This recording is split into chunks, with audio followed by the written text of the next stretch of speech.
great for Kyle Larson.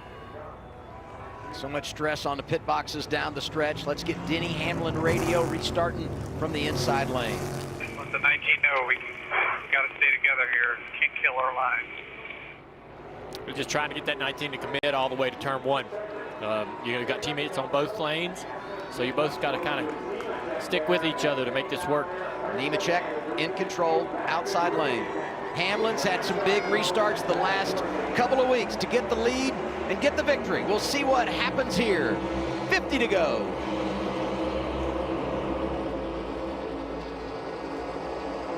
Dead even, off into turn one. Hamlin nose out front, and there goes the 11. All clear.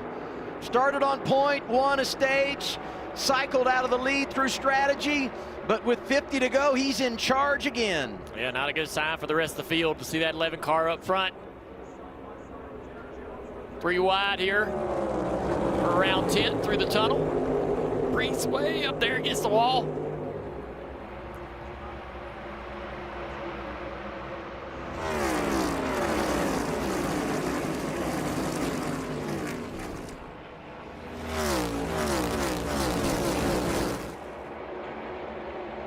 Chase Elliott trying to make something happen, racing Eric Jones for fourth.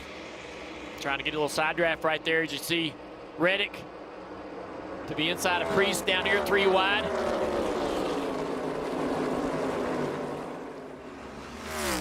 Oh man, he drove down in the corner. We got a car up the racetrack down in the middle of 1 and 2. Might have been Hocevar, not quite sure. But the 45-year still on the fence, off into the tunnel turn with McDowell.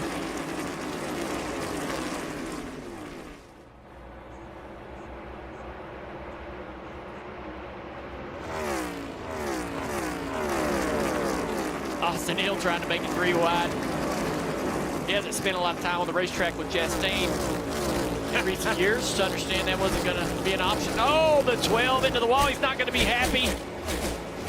He's not going to be happy about how Chastain got onto his inside, made him a little bit tight there. Got him into the fence. Chastain wisely gets behind this 12. So Chastain up the racetrack, using a lot of racetrack right there.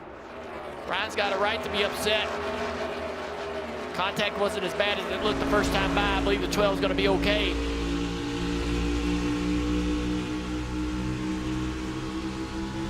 These two racing for 12. Chastain's never finished inside the top 10 here at Pocono.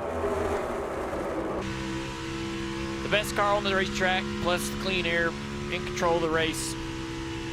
Their race to lose, honestly. Incredible what he's been able to do over the last couple of weeks. Hamlin leads Nemechek by 2 seconds. Briscoe, Elliott, Jones, the rest of the top 5.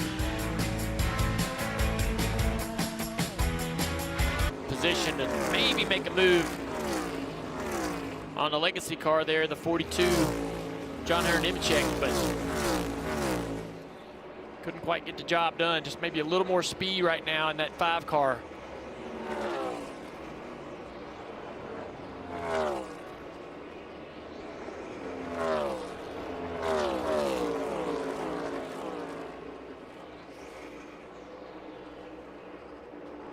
Reddick out front, still waiting his pit stop. Let's do our all-day value presented by IHOP. The time to focus on John Hunter Nemechek. I mean, you talked about the execution across the board. The game plan coming in is one thing, but to be able to go out and do it and have the speed in the race car and all those things, they're checking all the boxes here today. Travis Mack trying to find every advantage he can for this 42 car. Most importantly, though, I mean, it's fast enough on the racetrack. Dale, we talked about the Kings at the beginning of this, right? Like, what is most important? And we kind of joked about speed, but what the 42 is proving is you could call it a good race, but you have to have speed because you just can't put your car out there and hope. And the 42 has held its own against all the big guys today. Yeah, I think that's the one thing that we've celebrated with Legacy over the last several weeks is they've found consistency And we talked about it on our pre-race show, where the information being shared across the board with all the Toyotas seems to be finally getting to the Legacy team, or they're starting to finally utilize it and get the information and need it, and see it help them on the racetrack. So it's really impressive to see the collaboration across all the Toyota teams, to be able to go out there and put all those cars on the racetrack, make them go fast. And other manufacturers are going to take note. They're going to start to try to emulate what's working across the board for all the organizations that drive the Toyota banner. Very easy decision for Richard Childress Racing. Runs like today, I think, is what you need to do. We're not really worrying about the finishing position. Just show me the speed, right? Yeah, that's right. Where the raw speed is, and if we can execute, learn how to execute better. Here's the leader coming to pit road. Tyler Reddick making his scheduled stop, 25 laps to go. 45 of Tyler Reddick decided to gamble and get some clean air there to see if they can make some lap time. We'll see if this pays off on the back end of the run, as they have fresher tires than everyone else. So we'll see him hit his box here for tires and fuel. Ross Chastain coming in right behind him, pitted 2 stalls back from him as you see him enter the screen.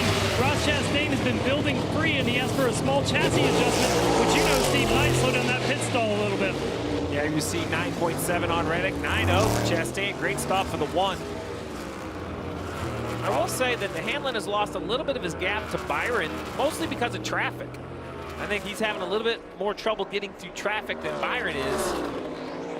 Yeah, the last lap on the racetrack, a 54.19 for Denny, a 53.66 for Byron. Byron, second fastest lap on the racetrack. The only other car that ran the best lap last time by was Cole Custer, way back at 30th. But to your point, Steve, I think that, the Byron car is on par. But as we know, we get deep into the long run. We'll see if this 11 car starts to make the magic that it tends to do. The gap is closing just a little bit. And the problem with this place, or the challenge is maybe a better word, if you catch a lap car in the wrong time, or you have any sort of momentum killer in a corner, it can cost a big chunk of time down one of these straightaways. That lap right there, 53.59 for Denny, clean air, 53.87 on Byron. I just think about the end of stage 1. We're coming down to the end of the stage. Larson's leading. They come up on Casey Mears. That dirty air affected the 5, allows the 11 to get by. Happens here a lot. It's happened today. I want to believe that, the 24 can get up there and make a race out of it, but we just don't know. Denny's really, really smart. Not like David Pearson. He's going to push as hard as he needs to. He's probably got a lot more race car in his pocket than he's showing right now. 54's on pit road. Kim. That's right. Early in the run, he said it wouldn't turn center off. Then it finally freed up there later in the run as he went a little far over onto that hose, so adjusted there before starting that stop. So a little hiccup, and this is actually the second hiccup of the day for them on pit road. Remember, they had an issue on the right rear in an earlier stop, but not a great stop under green for the 54. Yeah, the advantage of trying to take 2 tires were kind of lost by sliding long in his box and having to back it up. Did a nice job. Crew did a good job not going to work, not incurring a penalty by being over, and Ty very efficiently got it in reverse, but the time penalty was lost. It puts Ryan Blaney in the race lead. Suarez is second. Christopher Bell is third. Here comes Blaney.